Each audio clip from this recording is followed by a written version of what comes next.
Deborah Wakai Peters played with some of the 276 schoolgirls kidnapped by the Boko Haram terror group. She says her mother once attended the same school in Chibok, where the girls were kidnapped.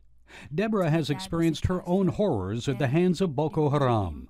One night just before Christmas 2011, she watched as 3 gunmen entered her house and killed her father after he refused to deny Christ.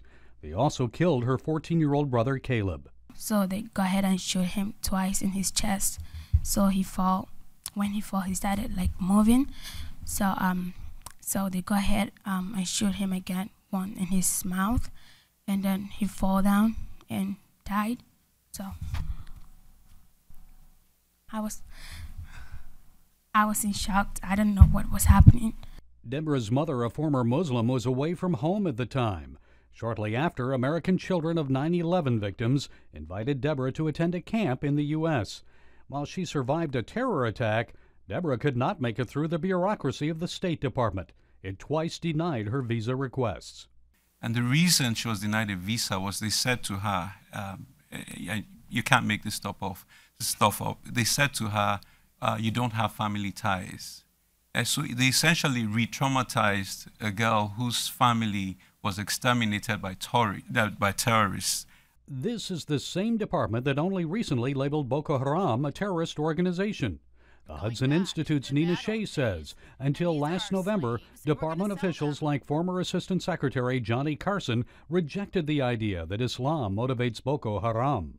I remember I was dumbfounded. It was after an attack on another church in 2012, and he gave a speech before CSIS think tank in town here saying that it had nothing to do with religion. These are not rebels, they're anarchists, they're jihadists. And when you frame it in the right context, when you have a right problem statement, then you can have an appropriate response to that. When Deborah talked to CBN News, she made it clear why Boko Haram targeted her family. In the Quran, they say that any Muslim woman that turned to Christian, her punishment is death. So they did all this because of her. So you think if your mother had been home, they would have killed her as well? Yes, because they were targeting her. Even now, they are looking for her. If they see her, they will kill her. Why did they kill your father? Because number one, he's a pastor, and the second one, he married my mother. When he married my mother, so he turned my mother to Christian, so they were angry with him. Now, had your father led other Muslims to Christianity?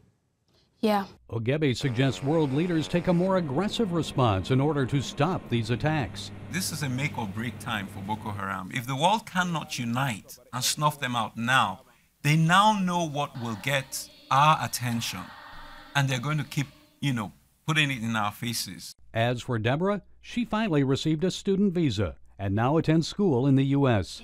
So what does she want people to learn from her story? They will understand and they will know more and more of what God said, and they will understand what it means to stand strong.